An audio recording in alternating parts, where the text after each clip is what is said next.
এখানে ভাত খেলে ভাত হবে, বিরিয়ানি হবে, ফ্রাইড রাইস হবে, বিরিয়ানি খেলে চিকেন বিরিয়ানি আছে আমাদের এখানে, তান্দুর খেলে তান্দুর আছে, কাবাব আছে, সব আছে এখানে।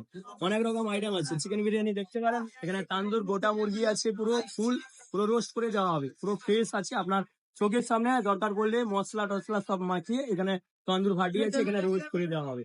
সব রকম আইটেম, রুমালি রুটি, হাত রুটি, তান্দুরি নান, বাটার নান, মশলা গুলচা, গরম ভাত, biryani, fried rice, cold drinks, সব রকম আইটেম আছে। আসুন, রামকৃষ্ণ চলে আসুন স্যার। এসি ফ্রি রেস্টুরেন্ট আছে, দুটো এসি লাগানো আছে যাতে সবার কোনো অসুবিধা যাতে না হয়। খুব তাড়াতাড়ি আমরা এর সেট আরো বাড়াবো যাতে সবাই বসে আরামে একসাথে 60-65 জন আরামে খেতে পারে। আগামী দিনে খুব তাড়াতাড়ি ইচ্ছে আরো বড় করবো রেস্টুরেন্ট, তোমাদের আশীর্বাদে, তোমাদের ভালোবাসায় রামকৃষ্ণ এত দূরে এসছে এবং আগামী দিনে এগিয়ে যাবে। সবাই একটু আসবেন, এক টাইম রামকৃষ্ণ লিখে দেখবেন। আর কেউ যদি দাদা ভাই ইউটিউব বা ফেসবুক চ্যানেল থেকে কেউ দেখে থাকেন, লাইক শেয়ার সাবস্ক্রাইব করে দেবেন। Thank you.